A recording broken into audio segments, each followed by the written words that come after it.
یہ جزیرہ آہستہ آہستہ ہواؤں کے زور سے شہری آبادی کی طرف آ جاتا ہے، پھر اسے واپس بھیجنے کے لیے درجنوں کشتیاں زور لگاتی ہیں۔ السلام علیکم فرینڈز، ویلکم ٹو سائنٹسٹنگ۔ آج میں آپ کو ایک ایسے جزیرے کے بارے میں بتاؤں گا جو تیرتا ہے نا مزے کی بات؟ جی ہاں، تیرتا جزیرہ۔ یہ جزیرہ امریکی ریاست وسکونسن کی چپیوا جھیل میں ہے۔ یہ جھیل 1923 میں ایک بڑے دلدلی علاقے میں سیلاب آنے کی وجہ سے پیدا ہوئی۔ سیلاب میں درخت اور زرخیز مٹی بہہ کر آئی اور پانی کے اوپر جمتی چلی گئی۔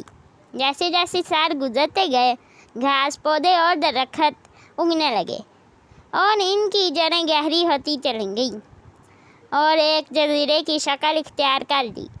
اس جھیل میں کافی چھوٹے بڑے جزیرے ہیں، مگر سب سے بڑا جزیرہ 40 ایکڑ کا ہے جو جھیل کے مغرب کی طرف واقع ہے اور درختوں پر مشتمل ہے۔ یہاں کوئی آبادی نہیں ہے، مگر میرا دل کر رہا ہے کہ ادھر گھر بنا لوں۔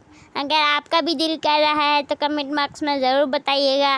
یہ جزیرہ آہستہ آہستہ ہواؤں کے زور سے شہری آبادی کی طرف آ جاتا ہے، پھر اسے واپس بھیجنے کے لیے درجنوں کشتیاں زور لگاتی ہیں۔ ایک پورا دن تو لگ ہی جاتا ہے اس جزیرے کو واپس اپنی جگہ بھیجنے کے لیے۔ اوکے فرینڈز، امید ہے آپ کو میری ویڈیو پسند آئی ہوگی، تو میری ویڈیو کو لائک کریں، شیئر کریں اور چینل کو ضرور سبسکرائب کریں۔ اللہ حافظ۔